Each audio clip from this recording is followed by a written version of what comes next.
میں پناہ مانگتا ہوں اللہ تعالیٰ کی شیطان مردود سے اور شروع کرتا ہوں اللہ کے پاک اور بابرکت نام سے جو بڑا مہربان نہایت رحم کرنے والا ہے۔ معجزہ ٹی وی آفیشل کے محترم دیکھنے اور سننے والوں السلام علیکم۔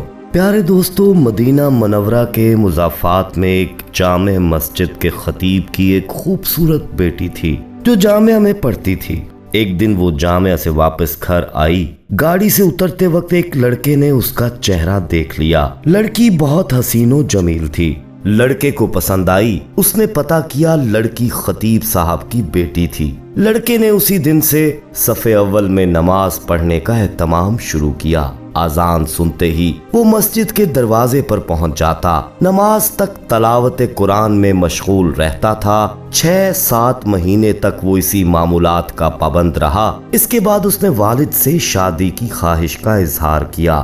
والد نے کہا ٹھیک ہے، دیکھ لیں گے مناسب رشتہ۔ اس نے کہا کہ لڑکی میں نے دیکھ لی ہے۔ والد کے پوچھنے پر اس نے خطیب صاحب کی بیٹی کے بارے میں بتایا۔ اس نے کہا کہ یہ تو بہت اچھی بات ہے، امام صاحب سے ملتے ہیں۔ امائے دین محلے کے ساتھ امام صاحب کی خدمت میں حاضر ہوئے۔ امام نے لڑکے کے بارے میں پوچھا۔ انہوں نے اسی لڑکے کی طرف اشارہ کیا۔ خطیب نے لڑکے کی دینداری کو دیکھ کر رشتہ لڑکی سے مشورہ کرنے اور رضامندی ظاہر کرنے پر قبول کیا۔ چنانچہ رشتہ طے ہوا۔ 6-7 ماہ بعد شادی ہوئی۔ شادی کے کچھ عرصہ بعد لڑکے نے نماز پڑھنے میں سستی شروع کی۔ 1-2 ماہ بعد لڑکے نے داڑھی کاٹ دی۔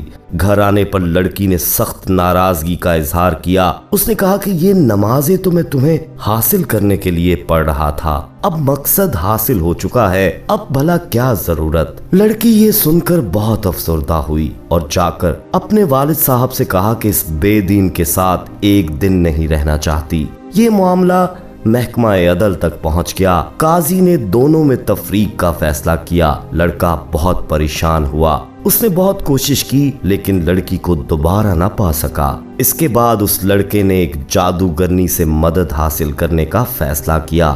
جادوگرنی نے بڑی رقم ادا کرنے کا مطالبہ کیا۔ لڑکے نے سارے پیسے پیش کی ادا کیے۔ کچھ دن گزرنے کے بعد جادوگرنی نے مزید پیسوں کا مطالبہ کیا۔ لڑکے نے فی الفور وہ بھی ادا کیے اور کہا کہ کام ہو جانا چاہیے، پیسوں کی فکر نہ کرے۔ 1 ماہ کے بعد دوستو، وہ جادوگرنی نے لڑکے کو بتایا آ جاؤ، اپنے پیسے لے جاؤ، تمہارا کام کسی صورت میں ممکن نہیں ہے۔ دوستو، جب وہ لڑکا جادوگرنی کے کمرے میں پہنچا تو جادوگرنی ایک بڑا چاقو ہاتھ میں لیے کھڑی تھی۔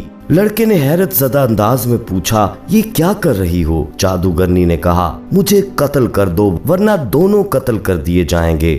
لڑکے نے کہا میں یہ نہیں کر سکتا، لہٰذا میرے پیسے دے دو۔ اس نے پیسے دے دیے۔ لڑکا پیسے لے کر بھاگنے لگا۔ درِ اثنا پولیس والے نے لڑکے کو پریشان حالت میں بھاگتے ہوئے دیکھ کر گرفتار کر لیا۔ پیسے ضبط کر لیے۔ لڑکے کے توسط سے پولیس جادوگرنی تک پہنچ گئی۔ جادوگرنی نے پولیس کو کہا مار ڈالو، میں مرنے والی ہوں، مجھے وہ نہیں چھوڑیں گے۔ پولیس دونوں کو قاضی کے پاس لے گئی۔ قاضی کو جادوگرنی نے پوری کہانی سنائی کہ ہم شیاطین کے ذریعے جادو کا عمل کرتے ہیں اور کامیاب ہو جاتے ہیں، لیکن اس لڑکی پر جب میں نے یہ عمل کیا اور شیطانوں سے مدد حاصل کرنے کی کوشش کی تو اس گھر کی حفاظت پر فرشتے مامور تھے۔